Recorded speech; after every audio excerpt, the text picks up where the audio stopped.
Yeah, it's 90 hours a week. You work 90 hours a week? It's a full-time gig, yes. That's 2 full-time gigs. That is.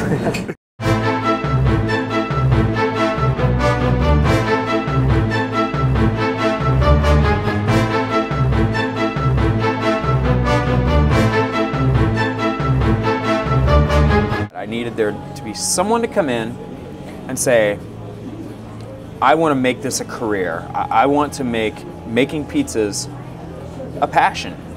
When Neil came to me with this idea, it was really foreign to both of us. I spent an entire summer just trying out different recipes, different flours, different techniques. When we finally got in this space, I spent a lot of time practicing with this oven, which was a challenge itself, and we're still learning. If that wouldn't have happened, if Rob wouldn't have come with that kind of passion, this would have not have happened.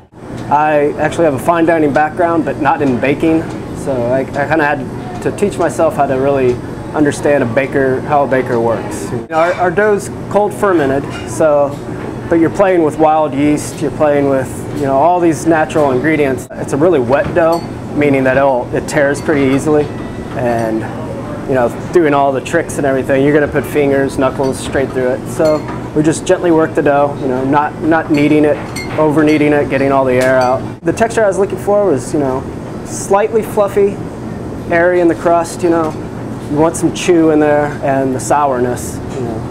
Then that comes from the fermentation, the long fermentation. It's really getting all that yeast and sour stuff, sugars working together, and we're getting there.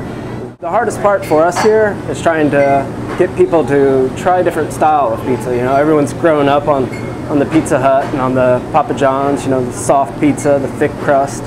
Whereas traditional Neapolitan is a little burnt, it's fresh ingredients, you make everything in-house. It's just you're working with high temperatures, That's just what the traditional way in Naples. They've always used small ceramic or brick ovens with wood in it, and it seems to be that 800 to 1,000 degrees seems to be the temperature that they prefer. The left side is gas. The wood is more of a flavor enhancer. This oven is way too big not to have an alternative heat source.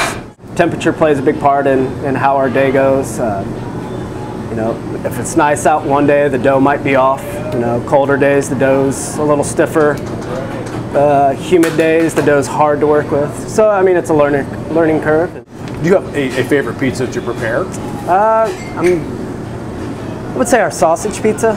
Again, that's another local ingredient, something that we make in-house. We make all our sausage daily. It comes from a local farm here in Indiana. I would say that's probably the one I eat the most.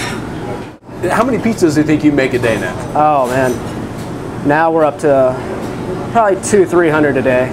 So you probably personally made tens of thousands of pizzas. I have made more pizza in the last 4 months than I thought I would ever make in my life. But that's okay, it's good.